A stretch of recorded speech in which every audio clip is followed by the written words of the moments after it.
नमस्कार and welcome to world affairs. मैं हूं प्रशांत धवन। नाउ आज के समय ब्लूमबर्ग की एक रिपोर्ट है, दुनिया भर में वायरल हो चुकी है क्योंकि इस रिपोर्ट में क्लेम ये किया जा रहा है कि जर्मनी बहुत गुस्सा है भारत पर और एक बार को इंडिया को ये लोग इनवाइट भी नहीं करेंगे आने वाले G7 समिट में। यहाँ पर आप देख पाओगे ब्लूमबर्ग का आर्टिकल है। नाउ यूजुअली ब्लूमबर्ग की इस टाइप की जो रिपोर्ट्स होती है about world politics, Jio politics, usually सही निकलती है, बट ऑफ कोर्स हमेशा ये भी पॉसिबिलिटी है कि कल को जर्मनी अपना डिसीजन चेंज भी कर दे यूएस के प्रेशर में आकर। मगर अभी के लिए जर्मनी में जेन्युइन विचार हो रहा है कि इंडिया, जो इनके हिसाब से एक सपोर्टर है रशिया का यूक्रेन वॉर में, इंडिया को ऑल टुगेदर G7 समिट में बुलाओ ही ना, क्योंकि इस बार जो G7 समिट है ये होने वाला है जर्मनी में। और जो जर्मनी का ये गुस्सा है भारत के प्रति, इसके पीछे एक बहुत ही बड़ा रीजन ये भी है कि इंडिया उन गिने चुने कंट्रीज में से, एक्चुअली आप अगर सोच कर देखें तो शायद इंडिया अकेला देश है पूरी दुनिया में जिसने यूरोप की जो हिपोक्रेसी है ये दुनिया के सामने एक्सपोज कर दी। आपको मैं ये बता दूं, रिसेंटली हमारे विदेश मंत्री अजय शंकर से एक विदेशी रिपोर्टर ने ये पूछा कि आपको लगता नहीं है कि अब आपको रशिया की निंदा करनी चाहिए जो बूचा में हुआ है ये सब देखकर, अब तो रशिया के अगेंस्ट कुछ स्टेटमेंट दे दो। डॉक्टर अजय शंकर साहब ने यहाँ पर कहा कि देखिए, आपके सजेशन के लिए थैंक्स, मगर मैं ये सब अपने हिसाब से करूंगा। और फिर इन्होंने यहाँ पर ये भी बता दिया कि जितना क्रूड ऑयल इंडिया परचेज करता है रशिया से एक महीने में, उससे कई गुना ज्यादा तेल तो यूरोप के कई देश एक दिन में ही मंगा लेते हैं, एक आफ्टरनून में कॉल करके कि कुछ बैरल कम पड़ रहे हैं, ऑयल हमको दे दो। तो इंडिया ने जिस तरीके से एक्सपोज किया यूरोप को, और बाय द वे मैं चाहता हूँ ये एक छोटी सी वीडियो है, ये भी आप देखें दुनिया भर में। ये जो वीडियो है ये भी काफी वायरल हुई है कि किस तरीके से इंडिया के विदेश मंत्री ने यूरोप की हिपोक्रेसी को एक्सपोज कर दिया। The ministers Jaishankar and Singh. Why not condemn Russia's invasion? Wouldn't this best reflect India's foreign policy goals and international standing? And what is the leverage that the Indian government has to persuade Vladimir Putin? First of all, thank you for the advice and suggestions in your question. I prefer to do it my way and articulate it my way. And briefly, what those positions state is that we are against the conflict, we are for dialogue and diplomacy, we are for urgent cessation of violence, and we are prepared to contribute in whatever way to these objectives. I noticed you refer to oil purchases. If you are looking at energy purchases from Russia, I would suggest that your attention should be focused on Europe, which probably will do buy some energy which is necessary for our energy security. But I suspect, looking at the figures, probably our total purchases for the month would be less than what Europe does in an afternoon. हमारी मतलब जो एक महीने की उस कम में Europe के क्या बढ़िया आंसर दिया भारत के विदेश मंत्री ने कि अगर आप बात करें मेन फंडिंग की कि रशिया को फंड कौन कर रहा है इस यूक्रेन वॉर में, तो वो एक्चुअली जो मेन पैसा है वो यूरोप से ही आ रहा है। और हम लोग तो शांति समझौता चाहते हैं, हम चाहते हैं कि ये वॉर जल्दी से जल्दी रुक जाए। ये बात इंडिया ने इतने आर्टिकुलेट तरीके से रखी है। अब देखिए, एक होता है इमरान खान का स्टाइल कि बिल्कुल रायता खिला दो, हम गुलाम नहीं है। अजय शंकर साहब ने कितने प्रॉपर तरीके से जो मेन बात है ये सामने रख दी, इंडिया का जो पक्ष है ये भी क्लियर कर दिया। और ऑब्वियसली देखिए, जर्मनी को इस टाइप की इंडिया की आदत नहीं है। Germany, European countries, even US आप कह लीजिए, इनको यूजुअली आदत यह है कि इंडिया का मीडिया, इनके लोग ज़्यादातर चुप सही हो जाते हैं। हम इन पे जो आरोप लगा दें लग जाएंगे। हम अपनी पब्लिक को भी ये बोल सकते हैं कि देखिए, रशिया जो भी कर रहा है यूक्रेन में, इसके पीछे मेन रीज़न यही है कि इंडिया चाइना इनको सपोर्ट करते हैं। हम तो यूक्रेन को सपोर्ट करने को तैयार है। इससे जो ये इनकी आम जनता है उनको भी एक मैसेज सेंड करते हैं कि we are the good guys. मगर इंडिया बार बार ये जो हिपोक्रेसी है यूरोप की, इसको रिमूव करके रियल जो फेस है, रियल जो फैक्ट्स हैं, ये रख रहा है दुनिया के सामने। तो जर्मनी कहीं ना कहीं फ्रस्ट्रेटेड होगा। और कोई बड़ी बात नहीं है कि इस बार G7 समिट में ये हमको बुलाए भी ना।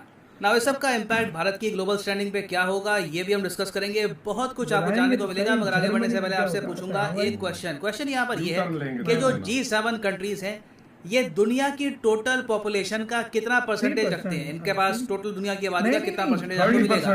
3%, 10%, 20% या फिर 30%? कमेंट सेक्शन में करिए उत्तर। सही आंसर मैं आपको दूंगा वीडियो के अंत में। ना पहली बात तो जब हम बात करते हैं G7 की, तो यहाँ पर ये संदेश आते हैं USA, United kingdom, Canada, Japan, France, Germany, Italy, और हर साल इनमें से एक देश होस्ट करता है G7 का समिट। G7 के कोई हेडक्वार्टर्स नहीं है, G7 के समिट्स होते हैं हर साल, और ये बहुत से इशू डिस्कस करते हैं, एनवायरनमेंट से लेकर, इकोनॉमिक्स से लेकर, global security, Jio politics, G7 is a very important international grouping. और पिछले कई सालों में आप देखो तो दो देश हैं, इंडिया और ऑस्ट्रेलिया, जिनको ऑलमोस्ट हर G7 समिट में बुलाया गया है। फॉर एग्जांपल जो 47th G7 समिट हुआ था यूनाइटेड किंगडम में, यहाँ पर मोदी जी को इनवाइट किया गया, स्कॉट मॉरिसन भी यहाँ पर आए। फिर उससे पहले आप जाओगे 46 समिट, ये कोविड की वजह से वगैरह कैंसिल, यूएसए में होता है समिट। फिर जो 45th G7 समिट था फ्रांस में, यहाँ पर मोदी जी गए थे। और इससे पहले आप देखोगे बहुत से G7 समिट्स में पीएम मोदी जा चुके हैं। इससे इंडिया का जो ओवरऑल ग्लोबल स्टैचर है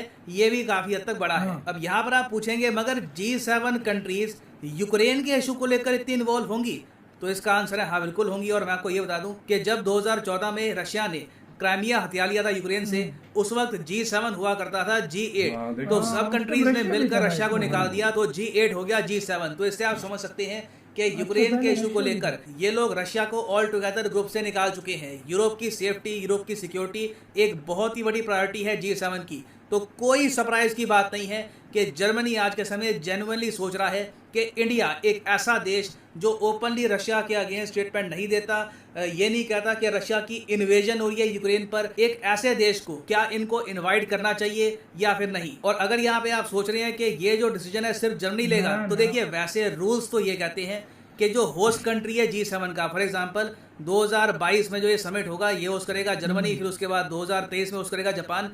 तो जो भी होस्ट कंट्री होता है ये डिसाइड करता है कि कौन से कंट्रीज को ये लोग इनवाइट करेंगे एज स्पेशल गेस्ट। मगर यूएस का देखिए प्रभाव आपको यहाँ पर भी दिखेगा। अगर एक बार को इंडिया को अटेंड करना ही हुआ ना ये समिट, इंडिया सीधा यूएस से बात कर सकता है और यूएस के प्रेशर के अंडर आकर जर्मनी एक बार को अलाउ भी कर देगा कि हाँ ठीक है इंडिया अटेंड कर सकता है समिट को। मगर एक पॉसिबिलिटी ये भी है कि जर्मनी अपने पर्सनल इंटरेस्ट में जो एशियन कंट्रीज हैं इनको ब्लेम करके इंडिया को इनवाइट ना भी करे इस समिट में, क्योंकि जर्मनी में एक बहुत ही बड़ा गिल्ट ये है कि रशिया के 40% जो ऑयल के एक्सपोर्ट्स हैं ये जाते हैं जर्मनी में। जर्मनी की सरकार, इनका मीडिया बड़ी कोशिश करता है कि ये जो अगली फैक्ट है इनकी जनता तक ना पहुंचे।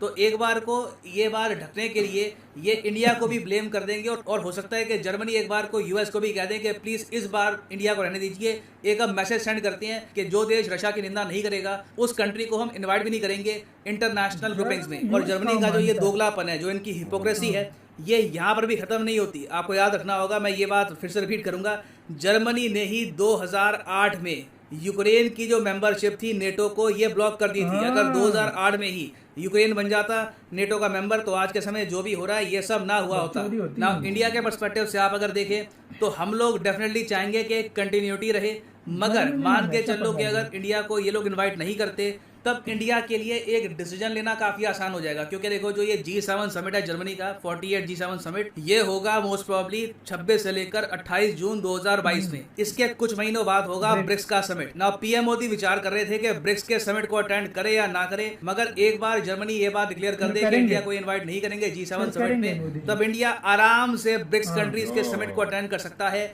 बिना किसी ग्लोबल प्रेशर के। क्योंकि इंडिया ओपनली कह देगा कि जब आप G7 समिट में हमको इनवाइट नहीं करेंगे तो what do you expect us to do.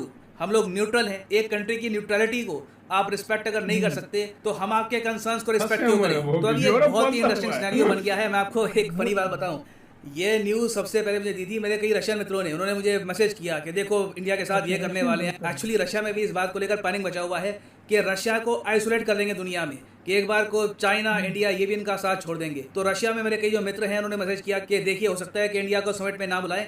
तो मैंने सिंपली यहाँ पर ये रिप्लाई किया उसका कि इससे इंडिया की फॉरेन पॉलिसी को कोई ज़्यादा बड़ा इम्पैक्ट आएगा नहीं। इंडिया जिस तरीके से ग्रो कर रहा है वैसे ही ग्रो करेगा। हम अपने इंटरेस्ट के पीछे काम करते हैं। इन ग्लोबल ग्रुपिंग्स का पार्ट बनने से या ना बनने से इंडिया की ग्रोथ स्टोरी पर कोई मेजर इम्पैक्ट नहीं आने वाला। ना वापस आते हैं अपने एमसीक्यू की तरफ कि जो G7 कंट्रीज हैं इनमें दुनिया की टोटल आबादी का कितना परसेंटेज आपको मिलेगा। तो सही उत्तर इसका है option B is the right answer, 10%। G7 group अपने आप पे काफी स्ट्रॉन्ग है। इनकी सबसे पहले मीटिंग हुई थी 1975 में। दुनिया की 40% जो जीडीपी है ये आपको G7 कंट्रीज में मिलेगी, मगर आबादी के हिसाब से आप अगर देखो तो सिर्फ दुनिया की 10% आबादी आपको मिलेगी इन G7।